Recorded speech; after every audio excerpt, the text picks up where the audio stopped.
L'homme doit être soumis à la femme. Le titre va choquer plus d'un, mais il ne faut pas.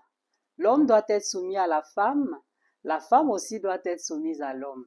Mais on a pris l'habitude d'entendre plutôt la seconde partie comme quoi la femme doit être soumise à l'homme.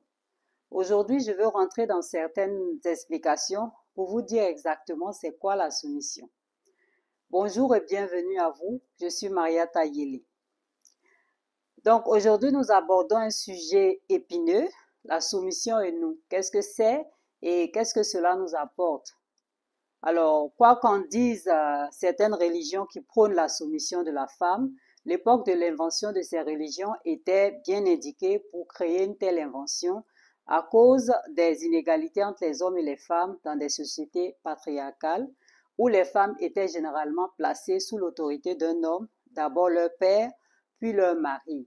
Avec ces inégalités, les personnes qui ont conspiré à réduire les femmes pour les dominer n'ont pas pu s'empêcher de s'ériger en des dieux pour créer des textes dits sacrés, rassemblés dans des livres dits sacrés, dans lesquels ils plaçaient l'homme en maître de la femme. Je voulais juste donc placer le contexte de la création de ce concept de soumission. Maintenant, c'est quoi la soumission? Donc, la soumission n'a rien à voir vraiment avec ce qu'on en sait ou ce qu'on voit. Ce n'est pas cette recommandation religieuse qui impose à la femme d'être soumise à son mari. Il ne s'agit pas non plus de ce comportement rabaissant qu'on voit la plupart du temps dans un couple déséquilibré où la femme se plie en quatre pour un homme qui ne lui rend pas l'appareil et où on pense qu'en faisant tout ce que l'autre veut, l'autre va nous aimer. Eh bien non, ce n'est pas ça la soumission, ce n'est pas de l'amour non plus. Ce n'est pas en faisant tout pour quelqu'un et en ne s'exprimant pas soi-même, en se cachant à soi-même et en cachant ce qu'on est qu'on peut montrer son amour pour l'autre. Parce que la réalité est que quand on se comporte comme cela, c'est qu'on a un déficit profond en soi-même, on ne s'aime pas soi-même, donc on est incapable d'aimer quelqu'un d'autre. Oui, on est incapable d'aimer l'autre quand on ne s'aime pas soi-même. Il faut simplement faire ce qui doit être fait et non faire pour faire juste plaisir ou faire pour attendre quelque chose en retour. Et on doit tout simplement faire à l'instant ce qu'il y a à faire. Il n'y a simplement qu'à être soi-même. Et être soi-même, c'est rechercher à développer l'être au profit de l'avoir. Quand l'être est là, on n'a plus de besoin et on n'attend rien d'autrui parce qu'on est déjà plein soi-même. On rentre dans le mariage pour donner, pas pour prendre. L'homme et la femme rentrent dans le mariage pour donner, pas pour prendre. L'homme donne à la femme et la femme doit recevoir ce que l'homme a donné pour le multiplier et le redonner à l'homme. C'est ce que je nomme le jeu du donner et du recevoir. On est supposé avoir reçu suffisamment d'amour dans notre enfance pour ne pas devenir des mendiants de l'amour quand on se retrouve dans un foyer. Donc, pour donner, il faut être déjà plein, sinon c'est compliqué. Le mariage est un passage vers une nouvelle dimension de la vie où les individus construisent une relation fondée sur l'engagement, le partage et la croissance mutuelle. Alors, il marque une étape de transformation, de découverte de soi et d'évolution dans la relation avec l'autre. Le mariage est une fusion spirituelle où les deux partenaires évoluent ensemble sur leur chemin de vie. Le mariage est donc bien plus qu'une union civile ou sociale, c'est un lien sacré, une alliance entre deux âmes qui s'accompagnent dans une quête de croissance et de transcendance. Alors, on voit ici que le plus souvent, nous ne savons pas grand-chose ni de l'amour ni du mariage quand nous devons nous marier. On ne sait pas que l'on s'engage sur le chemin de la découverte de soi et que pour cela, il est important de vite se rendre compte que dans un mariage, nous sommes bien plus que deux. Nous sommes bien plus que deux. Nous rentrons dans un mariage pour nous débarrasser de nos masques, ces images que nous nous créons pour pouvoir fonctionner avec les autres. Donc, quand le mariage est réel, les corps physiques, émotionnels et psychiques des deux partenaires sont en harmonie et sont alignés. Le mariage devient une véritable alchimie, une union où chaque être complète l'autre dans une parfaite symbiose. Quand la femme et l'homme sont sincères dans leur cœur, quelque chose de fabuleux va émerger à un moment donné de leur parcours dans le mariage. Le véritable amour va finir par se révéler parce que le secret caché dans un mariage réel est là. Ici, je parle de l'amour réel, ce que nous sommes dans notre essence. L'amour que nous croyons avoir l'un pour l'autre au départ, quand nous sommes amoureuses ou amoureux, est un tremplin vers l'amour réel, ce que moi j'appelle l'amour réel. Quand nous sommes arrivés à fusionner spirituellement dans nos trois corps, alors quand ces trois corps vibrent à l'unisson, on atteint un état de plénitude où l'énergie circule librement, renforçant la connexion spirituelle avec l'univers et avec son partenaire. Vous voyez que cela vient changer la vision de l'amour que vous connaissez. Je le répète donc que le mariage est un jeu spirituel dans lequel les mariés peuvent se découvrir pour révéler l'amour. L'amour doit être révélé à soi car il est déjà en soi. On est déjà cela. Pourquoi je suis rentrée dans toutes ces explications, c'est pour que vous compreniez que l'amour réel ne se révèle que lorsque l'être en soi est suffisamment là pour permettre notre connexion à nous-mêmes en tant que l'être. Il me fallait quand même brosser un peu c'est quoi l'amour pour pouvoir rentrer dans le sujet du jour qui est la soumission. Donc, la soumission, c'est quoi? D'abord, il faut savoir que ne peut pas être soumis n'importe qui. N'importe qui ne peut pas se soumettre. N'importe qui ne peut pas se dire je suis une femme soumise ou je suis un homme soumis, pourquoi pas. Donc, comme je le disais plus haut, c'est la première partie qu'on entend tout le temps, comme quoi il faut qu'une femme soit soumise. Mais moi, je dis aujourd'hui que c'est les deux qui doivent être soumis, tant la femme que l'homme. Ce n'est pas seulement la femme qui doit être soumise. Donc, ça veut dire quoi? La réalité qui se joue derrière cette phrase, c'est que quand l'être qu'on est prend le pas sur le semblant d'être qu'on était, alors on est sûr de pouvoir à un moment donné toucher à l'amour. Je veux dire par là que quand on arrive sur cette terre, quand on arrive ici, quand on sort du ventre de notre mère et même bien avant d'arriver dans le ventre de notre mère, on est soumis à beaucoup de conditionnements déjà. On est déjà conditionné en venant dans ce monde. Déjà dans le ventre de notre mère, on est chargé avec le bagage génétique qu'on va nous léguer. Ce bagage-là porte déjà des informations venant de nos parents, de nos arrière-parents, etc. Ça, c'est une réalité qui doit se savoir. Donc, on ne vient pas totalement vierge.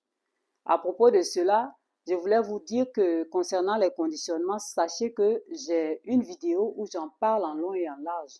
Nos conditionnements sont nombreux et nous devons en prendre conscience. Donc, vous trouverez les liens de ces vidéos-là en description. Quand on arrive avec ce conditionnement et qu'on tombe dans une famille avec un père, une mère, avec tout ce qu'on va côtoyer, eh bien, en nous éduquant, je dis bien en nous éduquant, on nous inculque encore d'autres conditionnements. Quelle que soit l'éducation qu'on reçoit, on est toujours en train d'être conditionné à devenir quelque chose.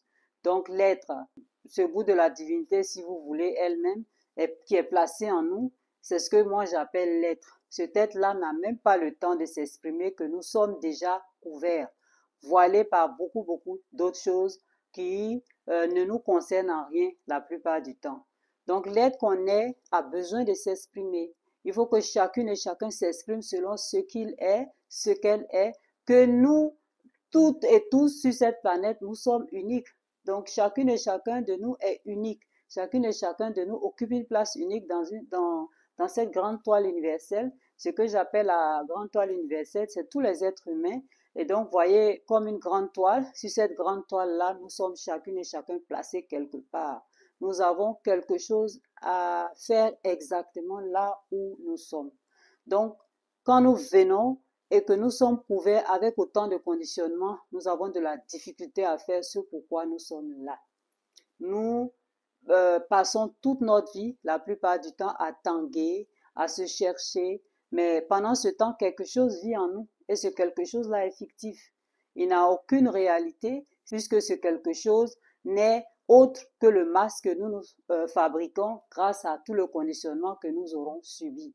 Donc, le quelque chose qui fonctionne en nous à notre place est nous-mêmes quand nous sommes sous influence des conditionnements auxquels nous sommes soumis. Cela veut dire quoi? Que tout ce qui nous arrive, tout ce que nous allons exprimer ne sera jamais la réalité de ce que nous sommes. Tout ce que nous allons exprimer sera ce qui vient de notre mémoire basée sur la mémoire de la conscience collective. Ce ne sera pas l'intelligence placée en nous qui s'exprimera instantanément, mais ce sera toujours cette mémoire conditionnée qui nous influencera. Du coup, ce qui nous est demandé à toutes et tous, justement, c'est de nous extirper de ce conditionnement pour enfin pouvoir laisser émerger l'être que nous sommes et enfin pouvoir laisser émerger ce qui, en réalité, devrait fonctionner en nous en tant qu'être humain.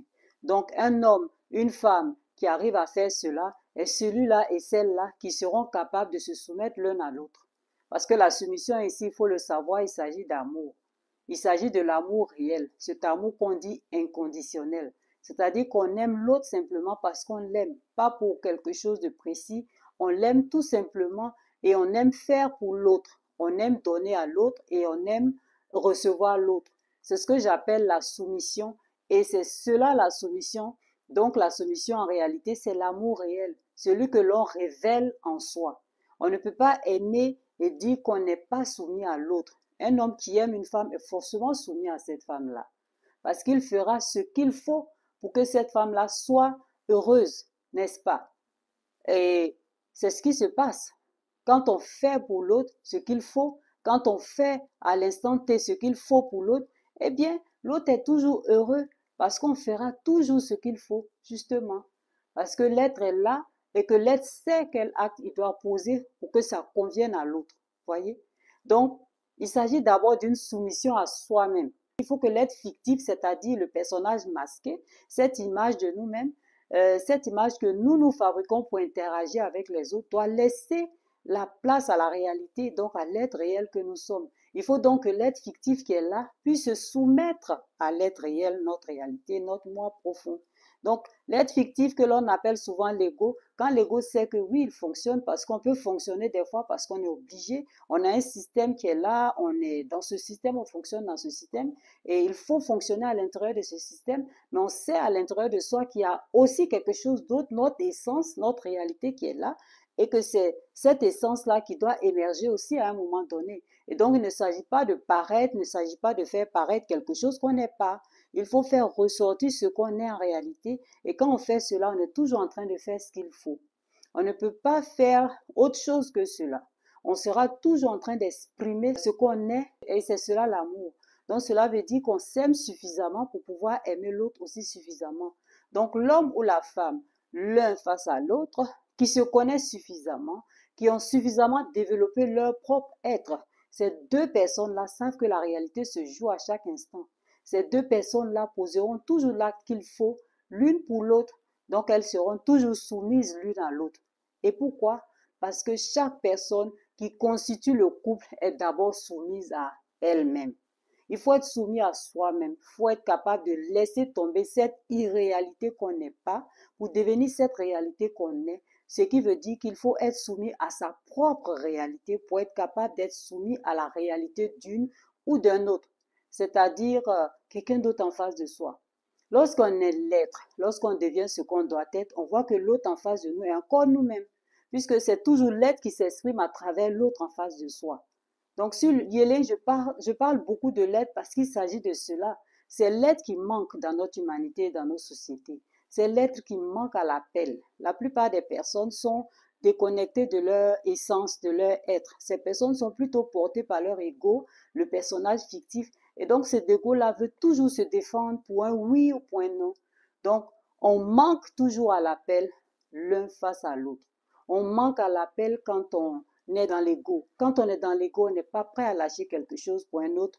Parce que oui, quand on est dans l'ego, on n'est pas soi-même. Donc on pense qu'on fait pour ou contre l'autre. Or, tout ce qu'on fait, on se le fait à soi-même d'abord. On se le fait à soi-même. Si je veux le bonheur, je l'ai déjà parce que je suis le bonheur. Le bonheur se crée en soi. Ce n'est pas l'autre qui m'apporte le bonheur. Moi, je suis le bonheur. Je crée le bonheur en moi. Je suis alors capable de rejaillir ce bonheur-là sur l'autre pour que l'autre soit capable de le ressentir et lui aussi ressortir ce bonheur-là en lui parce que souvenez-vous que nous sommes des miroirs les uns pour les autres. Donc ce que je suis, l'autre l'est aussi. Ce que je vois, c'est ce que je suis. Donc si ce que je vois en face, c'est de l'insoumission ou du manque d'amour ou du rejet, c'est qu'en moi, il y a un manque d'amour pour moi-même ou un rejet pour moi-même. C'est parce que je me rejette moi-même que je vois ce manque d'amour et ce rejet-là en face de moi. Donc, les choses sont tellement bien faites. La vie a tellement bien créé les choses qu'on ne peut pas se tromper. Il faut s'impliquer dans notre auto-observation. Quoi qu'on pose comme acte, tant qu'on est en train de se sentir et de voir les choses, on ne peut pas se tromper. Et deux êtres qui sont capables de soumission l'un envers l'autre, c'est vraiment deux êtres qui ont compris ce qu'ils sont réellement dans la grande toile universelle et ce qu'ils représentent l'un pour l'autre. C'est comme ça. On ne peut pas ne pas être comme il faut et puis exiger de la soumission en face. Ce n'est pas possible. Un homme soumis égale une femme soumise. Un homme soumis, c'est un homme plein d'amour pour sa femme. Il aura en face de lui absolument une femme pleine d'amour pour lui. Il aura en face de lui une femme soumise à lui. Voyez, c'est comme ça. Ce que tu donnes, tu le reçois en retour. Et l'homme, quand il donne son cœur, pas le matériel, quand il donne réellement son cœur, quand il aime réellement la femme, il reçoit au centuple ce qu'il lui a donné. Un homme qui aime profondément une femme ne peut pas se perdre sur cette terre, jamais. C'est cet homme-là qui est capable de se retrouver dans ce monde parce qu'il s'agit d'énergie. L'énergie circule proprement. Voyez, s'il a en face de lui cette femme-là, la femme réelle, et eh bien, elle reçoit cet amour et elle le décuple. C'est le rôle de la femme, décupler l'amour, distribuer cet amour-là à sa progéniture, à son mari, à tout ce qu'elle touche. Et donc, deux personnes de ce type-là, ce sont deux personnes que l'univers attend. C'est ce genre de personnes que l'univers attend. Donc, on parlera souvent de couple universel. Ça voudra dire qu'on est arrivé à la table des bienheureux et des bien-aimés. Parce qu'on est capable maintenant de comprendre que rester dans l'ego, c'est sûrement s'attirer des ennuis. La plupart du temps, et c'est le cas, est que plus on est dans l'ego, plus on est loin de l'amour, et plus on est loin de l'amour, plus on ne peut pas dire qu'on est une femme soumise ou qu'on est un homme soumis. C'est dit, c'est vulgarisé, on le prononce comme ça, je suis une femme soumise, je suis une femme soumise, parce que oui, certaines femmes le disent et le clament, même si la plupart du temps, ce sont les hommes qui réclament cela, celles qui le disent, elles ne le sont pas du tout, parce que pour la plupart, la soumission, c'est de faire tout ce que l'homme veut sans que cet homme-là, en face, ait un comportement qui mérite la soumission de leur part. Donc ça, ce n'est pas de la soumission, je dirais que c'est de l'esclavage. La soumission, c'est quelque chose de beau et de réel. C'est très beau parce qu'il s'agit d'amour, il s'agit d'énergie qui circule comme il faut. On ne peut pas exiger d'une personne qu'elle soit soumise parce que la soumission ne s'exige pas. La soumission est une révélation, ça arrive. Quand l'être émerge, on ne peut pas faire autrement que de se soumettre parce que l'autre en face est encore soi-même. On est incapable d'aller contre l'autre ou de faire quoi que ce soit qui aille contre l'autre. On est toujours prêt à servir l'autre. On est prêt à servir ses enfants. On est prêt à servir toute âme qui se présente à soi parce qu'on est soumis à toute âme. On se rend compte que la source qui est en nous est pareille en toute autre âme. Voilà, pour la soumission, vous savez à partir d'aujourd'hui, homme, que vous n'avez rien à attendre d'une femme si vous-même n'avez pas appris à vous soumettre à vous-même. La soumission ne doit pas s'exiger, elle doit se mériter parce qu'on est suffisamment devenu intelligent pour comprendre que l'on doit donner et non réclamer à la femme. Alors, tu es un homme, tu es une femme, tu veux vivre une vie de couple tranquille, tu veux de la soumission. Tu as compris ici que la soumission n'est autre que l'amour réel. Alors fais ce qu'il faut pour mériter cela. Quitte la tête et descends dans ton cœur. Là se trouve le fil conducteur vers ta réalité qui te permettra de vivre l'amour réel. Sur ce, merci pour votre écoute et laissez-moi un commentaire et un j'aime et abonnez-vous aussi. N'oubliez pas, je suis amour, tu es amour, nous sommes amour.